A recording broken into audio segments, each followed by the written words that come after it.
Halo, salam jumpa, salam persaudaraan. Kita masih berbicara tentang hidup berkeluarga. Sudah pandang lebar saya berbicara tentang sifat-sifat perkawinan. Dan sekarang lewat video ini saya mau berbicara tentang sifat kedua. Ialah indissolubilitas, yaitu tak dapat diceraikan. Indissolubilitas itu berarti bahwa perkawinan yang tidak bisa diceraikan. Saudara sekalian, orang ngomong bahwa perkawinan Katolik itu terlalu susah. Apakah gereja memikirkan bahwa belum tentu orang bisa bertahan kalau saja terjadi percecokan yang tak dapat dipadamkan lagi, tak dapat diselesaikan lagi? Bagaimana mungkin orang bertahan pada perkawinan semacam begitu? Saudara, dengarlah pendapat gereja. Apa sebab dia katakan monogam, unitas, dan sekarang juga tentang indissolubilitas tidak dapat dipisahkan. Yang pertama ialah karena perkawinan ini adalah sakramen.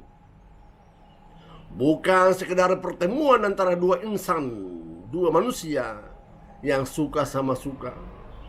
Bukan soal pertemuan di mana orang berbagi rasa, pikiran satu sama lain. Tetapi perkawinan adalah sakramen. Dan kalau kita menyebut itulah sakramen, berarti Allah juga terlibat di dalam upacara perkawinan itu sendiri. Itu berarti bahwa Allah juga terlibat langsung pada saat dua orang ini melangsungkan perkawinan di dalam gereja.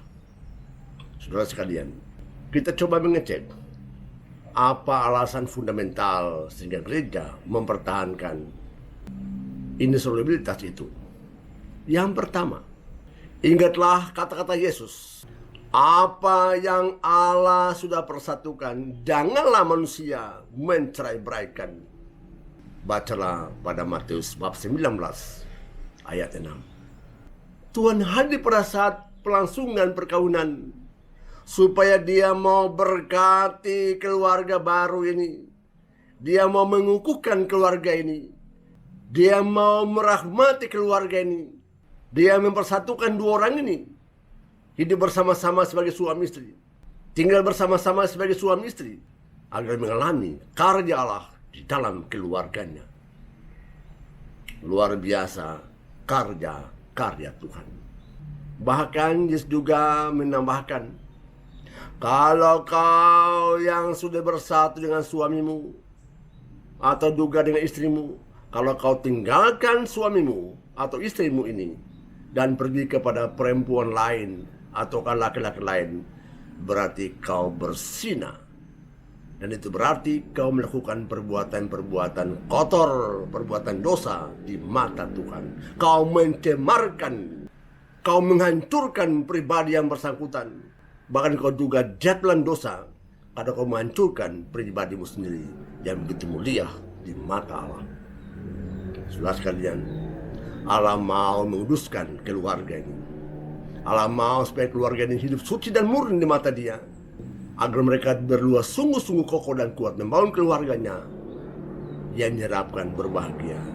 Karena mereka berdua berjuang bersama-sama untuk sejahtera bersama. Bukan cuma itu, gereja juga ingatakan perasaan orang. Laki-laki dan perempuannya mau menikah, mau membentuk keluarga. Keduanya mau hidup bersama sebagai suami istri sampai mati. Itu berarti bahwa tak ada suami, tak ada istri yang hanya mau hidup sama-sama sebagai satu keluarga untuk 3 bulan, 5 bulan, 6 bulan, 9 bulan, 1 tahun, 2 tahun, 3 tahun, 5 tahun, atau 10 tahun. Tidak ada. Tidak ada rencana yang ada pada hati atau pikiran dari suami atau istri untuk hidup bersama-sama sebagai suami istri dalam batas waktu tertentu. Tidak ada. Semua punya niat ialah sampai mati. Itu berarti bahwa mereka merancangkan kehidupan yang penuh kebahagiaan demi kepentingan bersama sebagai suami istri. Gereja perhatikan itu. Maka tak dapat diceraikan ini adalah patokan yang benar. Supaya bisa abadi keluargamu. Supaya benar-benar sampai maut memanggil kita. Supaya benar-benar sampai kita mati baru bisa kita menemukan perempuan lain atau laki-laki lain. Maka tak dapat diceraikan ini adalah patokan yang paling indah untuk menguatkan cinta kalian berdua yang sudah berlangsung sekian lama. Dan kalian berdua tahu pertumbuhan cinta itu. Apakah gereja salah? Tidak. Bahkan gereja mendukung inspirasi itu, niat yang baik itu. Agar Anda berdua berjuang bersama-sama untuk kepentingan bersama sampai mati. Maka tidak heran bahwa insolabilitas dan monogami itu menyatu. Supaya benar-benar perkaunanmu itu kokoh dan kuat. Hendaklah unitas satu-satu. Hati seutuhnya tertuju hanya kepada dia, kepada suami, kepada istri, dan bukan lagi laki-laki lain atau juga perempuan lain, karena aku mau hanya kau yang kini ada di depanku atau di sampingku sebagai suamiku atau juga istriku. Monogam menguatkan insolabilitas dan insolabilitas juga menguatkan monogam. Keduanya mesti ada bersama-sama demi kekokohan keluarga itu. Saudara sekalian, apa yang kita mesti buat? Yang pertama ialah ingatlah akan kata-kata Yesus. Apa yang Tuhan sudah persatukan, jangan diceraikan oleh manusia. Sehingga Anda sebagai suami, Anda sebagai istri, punya pikiran satu hal ini. Aku tak boleh bercerai. Aku tak boleh menimbulkan masalah yang mengakibatkan perceraian, karena aku ingat kata-kata Yesus. Saudara sekalian, kembangkanlah cintamu kepada Tuhan. Dekatkanlah dirimu dengan Tuhan. Entah suami, entah istri, atau kedua bersama-sama. Mendekatlah dengan Tuhan.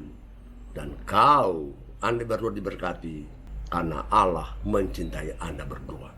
Yang kedua, kembangkanlah karakter-karakter yang mendukung. Yang pertama ialah cintailah betul-betul suamimu. Cintailah betul-betul istrimu. Janganlah Anda tidak jujur kepada dia yang bisa merusak hubungan kalian berdua.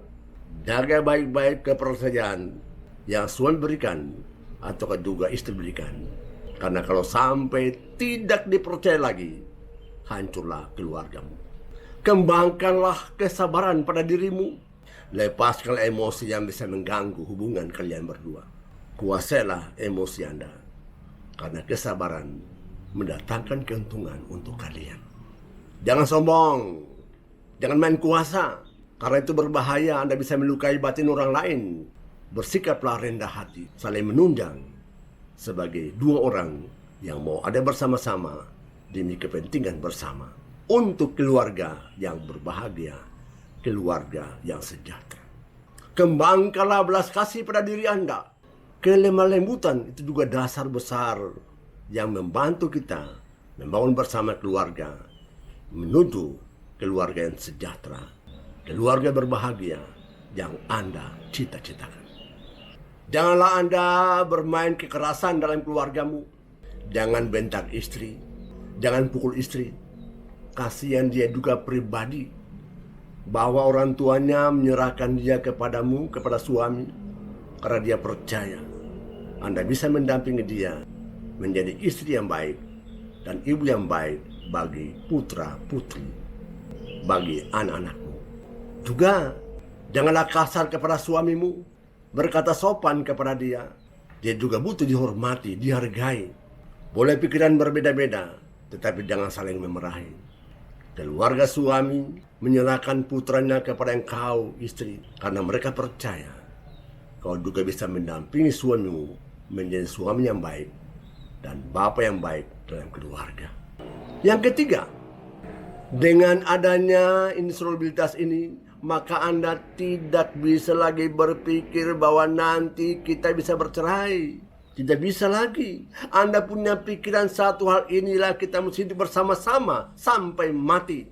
Dan dengan demikian bila ada hal-hal yang tak cocok, bila ada hal-hal yang membuat Anda gampang marah, Anda ingat, kita tidak boleh bercerai. Oleh karena adanya insolidaritas itu, maka Anda punya pikiran satu ini. Kita berjuang bersama-sama bagaimana untuk mengatasi masalah ini. Tidak perlu kita cekcok.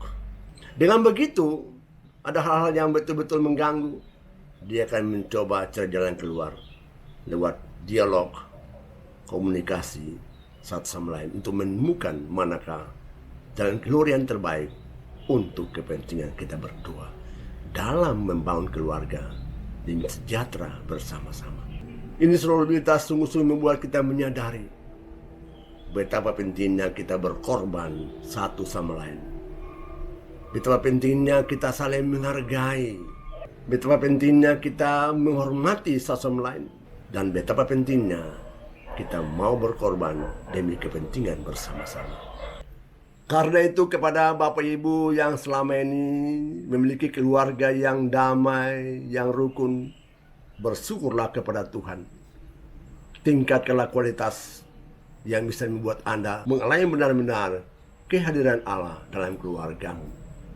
Tetapi bagi para keluarga yang barangkali kadang-kadang cecok atau barangkali cecok, tibalah saatnya untuk buat evaluasi diri. Seberapa jauh Anda sungguh-sungguh punya kualitas cinta untuk suamimu dan untuk istrimu. Lepaskanlah egoismemu. Tanggalkanlah serangan-serangan yang membuat Anda emosional. Lepaskanlah hal-hal yang membuat Anda jatuh dalam dosa. Anda punya satu hal ini. Aku mau mencintaimu. Dan aku mau memberikan diriku semata-mata untuk engkau. Karena aku mencintaimu. Sampai jumpa.